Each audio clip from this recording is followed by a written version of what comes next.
Olá, olá, gente, tudo bem? Vamos lá, hoje é sexta-feira, 22 de agosto de 2025. Quais são as buembas, las buembas del dia? Las buembas de la mañana, não é isso? As bombas do dia. Quais serão, gente? Eu estava ontem dando uma olhada e a gente viu que o Marco Rubio declarou persona non grata o senhor ex-presidente do Senado Federal, Rodrigo Pacheco. Gente, o Rodrigo Pacheco tem família nos Estados Unidos, hein? Tem parentes lá, né? Eu não creio que seja família direta, assim, mas não sei, um irmão talvez, pode ser, né? Eu não sei. Mas tem família lá, segundo Paulo Figueiredo.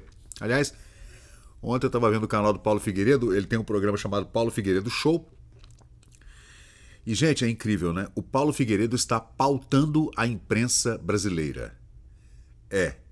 Tanto no que diz respeito às tarifas, quanto com relação às sanções, Magnitsky e a perda de visto para entrar nos Estados Unidos, quanto à briga comercial com os Estados Unidos e as reuniões com o Scott Bessent, secretário do Tesouro, reunião com o Marco Rubio, secretário de Estado, reunião com o Lawrence Landau, que é o número 2 do Marco Rubio, e outras autoridades americanas que recebem o cabo e o soldado, né? Eduardo Bolsonaro e o Paulo Figueiredo, e não recebem o ministro da Fazenda do Brasil. Cara, é bizarro, né? O ponto em que nós chegamos. E a outra pessoa que foi sancionada também não vai receber visto mais para entrar nos Estados Unidos é o Ricardo Lewandowski, atual ministro da Justiça, ex-presidente da Suprema Corte Brasileira, né? Ele aposentou-se lá com 75 anos, você tem que sair, né, do STF, né, da Suprema Gestapo Federal. E Lula puxou ele para o Ministério da Justiça, no lugar do Flávio Dino, que subiu para a corte no lugar dele. Isso era uma troca, assim, bem... Meu Deus, dois comunistas, né? Sai um comunista, entra um comunista. Só que o Flávio Dino é um comunista, assim, do Partido Comunista do Brasil, do PCdoB, né? E o Lewandowski era um comunista mais, né? mais quieto, digamos assim, né? E, gente, olha que bizarro, cara.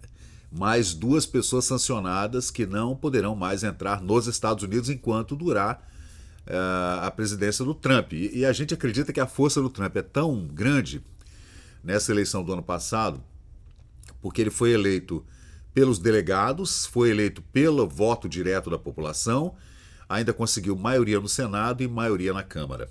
Então, né, o cara vem com muita força. É por isso que ele está implementando todas as promessas de campanha com muita facilidade, passando pelo Congresso fácil, inclusive pela Suprema Corte Americana, que também é maioria republicana, né? Então ele pegou, assim, digamos, a tempestade perfeita, se é que eu posso usar esse termo, né? E tudo conjuminou para que o Trump conseguisse fazer tudo que ele quisesse, inclusive mandar a Marinha Americana para o Mar do Caribe Sul, né? Para poder fazer um cerco ali, um embargo, digamos assim, né? Na Venezuela, no Panamá, por onde, né, entra toda aquela droga, cocaína e maconha e fentanil, que entra pelo Panamá e chega até o México e daí entra para os Estados Unidos. Então ele está conseguindo fazer tudo. Inclusive colocou mais sanções em juízes do Tribunal de Haia, né, do Tribunal Penal Internacional, com mais sanções. Sancionou mais 2 juízes com Magnitsky, porque estavam ainda insistindo na ideia de transformar o Benjamin Netanyahu, o premier israelense, em criminoso de guerra, genocida e criminoso de guerra. Então, gente, se um país de esquerda é invadido por outro país, todo mundo vai ajudar esse país, né? Agora, se um país conservador como é Israel é invadido, não, aí todo mundo é contra, tem que deixar invadir mesmo, tem que deixar matar israelense e israelitas mesmo, não tem problema, porque todo mundo nesse contexto esquerdopático internacional, especialmente aqui também na América Latina, com Hugo Chávez e esse chavismo bolivariano, todo mundo é antissemita aqui, né? Então existe um antissemitismo assim arraigado, né? Você vê ali naquele chanceler brasileiro, que agora é como é nos Estados Unidos, um advisor, senior advisor, como é o nome dele, aquele coroa lá, que é embaixador do Lula, né? Antissemita pra caramba, falando de Israel de um jeito. Nossa, e Lula também, né? Chamando o povo israelense de genocida e comparando eles ao nazismo. E ele fez a mesma coisa com o Trump, né? Ano passado, durante as eleições. Né? Cafezinho, gente, vamos lá? Tomar um expresso, que senão a gente não acorda. Mas já são quase 9 horas da manhã, hoje é dia 22 de agosto. E o que mais que a gente pode ver? Isso é pesquisa aqui. Depois eu vou fazer um vídeo para falar sobre essa pesquisa. Já para o primeiro turno e segundo turno das eleições em São Paulo, né? Você vê que não tem jeito. O pessoal adiantou essas eleições de uma forma absurda, né? Eu acredito que ano que vem a gente vai ter eleição, tudo bem, aí o cara assume dia 1º de janeiro de 2028, 2027, e já começa a campanha de novo. Já começa tudo novamente. É bizarro o que está acontecendo, né? Na minha opinião, a gente deveria aumentar esses mandatos aí, né, para 5 anos, eu acho, que seria a melhor opção, né? Nós tivemos isso aqui.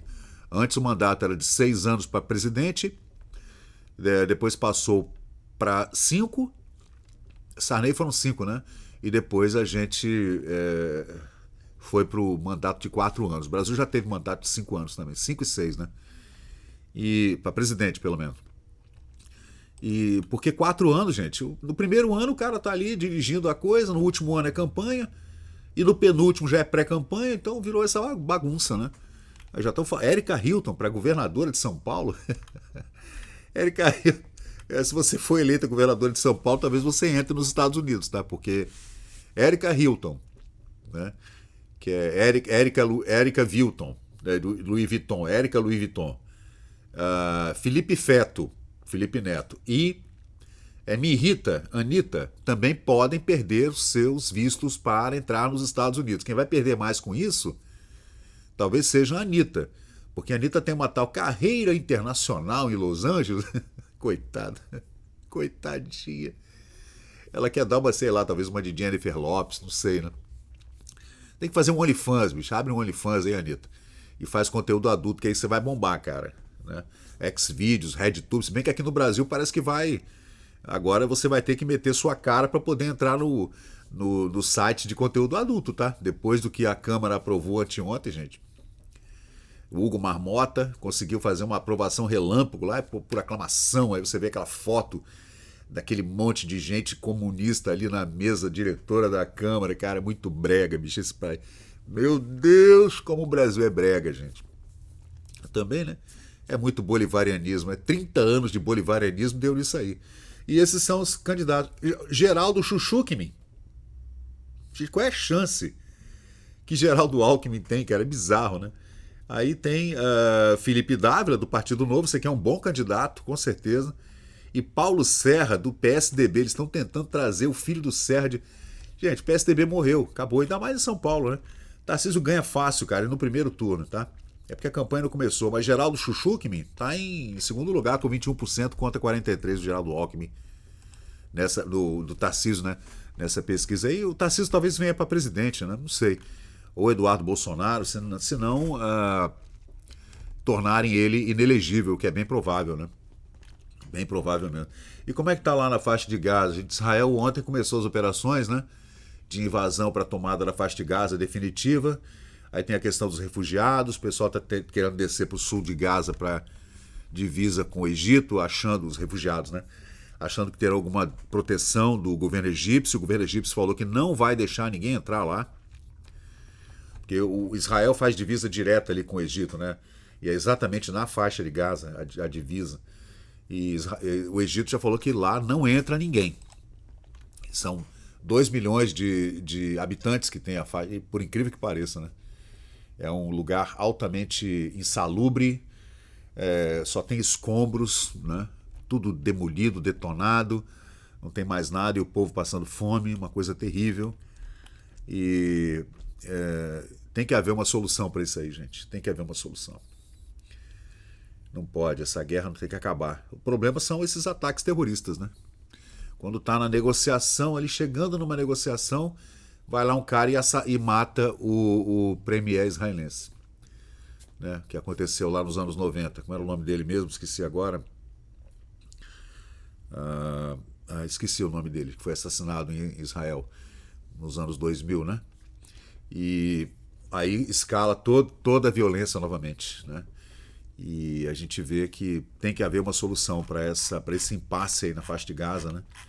Tem que haver um jeito de solucionar isso aí, porque a gente sabe do sofrimento dessas pessoas comuns, né?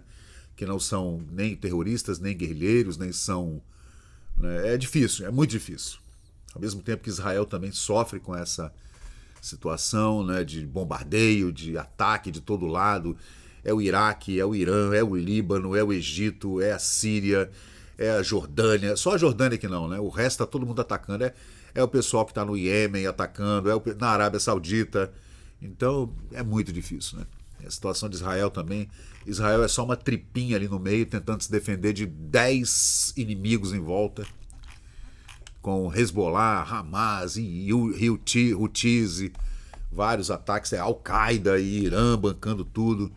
É muito complicado mesmo, mas tem que haver uma solução para isso aí, né, gente? Vamos ver se tem mais alguma coisa. Tem isso aqui triste também, essa notícia aqui, que essa mulher nos Estados Unidos sofria de depressão profunda, né? Tá aqui na Fox News, 34 anos, o nome dela é Emily Long. Emily Long. E muitos anos tratando de uma depressão muito grave, ela matou o marido e matou os filhos também, gente. Uma coisa horrível, né? E depois se matou. É terrível. Teve também aquele acidente ontem em São Paulo, foi no Paraná, não me lembro agora, do caminhão. Gente, eles estavam no engarrafamento na autoestrada e tinha um caminhão na frente, o cara num carrinho atrás, um carrinho pequeno, não me lembro agora se era um Renault, pequenininho, que esse carrinho pequenininho, né? E o outro caminhão atrás. Ele estava ali no meio dos dois caminhões, tipo um sanduíche, né, gente? Foi o que aconteceu. O motorista do caminhão de trás dormiu no volante durante o engarrafamento, estava engarrafado. Mas o motorista dormiu no engarrafamento, não estava aguentando de sono, dormiu de dia, de tarde. E o caminhão saiu andando e esmagou o motorista na frente, na traseira do outro caminhão. Ainda subiu pelo amor de Deus, gente, que coisa horrível, gente. Imagina você dentro do carro, tranquilo, ouvindo uma musiquinha, talvez voltando para casa, né? Tá ali parado no engarrafamento e de repente vem um caminhão por trás, te esmaga. Nossa, nem consigo imaginar essa coisa horrível, gente. Mas é isso, vamos lá. Vamos começar esse dia de uma maneira mais tranquila, né? Vamos ver se esse fim de semana vai ser bom, com alguma paz, porque, nossa, tá difícil demais, né? Muito difícil, gente. Essa vida não tá fácil, não. Mas vamos lá. Valeu, gente. Muito obrigado e vamos em frente. Bom dia para todo mundo. Bom fim de semana e vamos lá. Hoje tem muito vídeo aqui para fazer hoje, pra gente discutir o que está acontecendo no Brasil e no mundo. Valeu, pessoal. Obrigado. Então, pessoal, valeu, obrigado por acompanhar o vídeo até o final. Se você gostou desse conteúdo, deixa aí o seu like, porque isso ajuda muito o canal a crescer. Aproveita agora para se inscrever, ativar o sininho de notificações. Sua opinião e seu comentário são muito importantes para nós seguirmos melhorando aqui o nosso conteúdo. Valeu, gente, eu sou Fábio Pirajá, muito obrigado e até o próximo vídeo.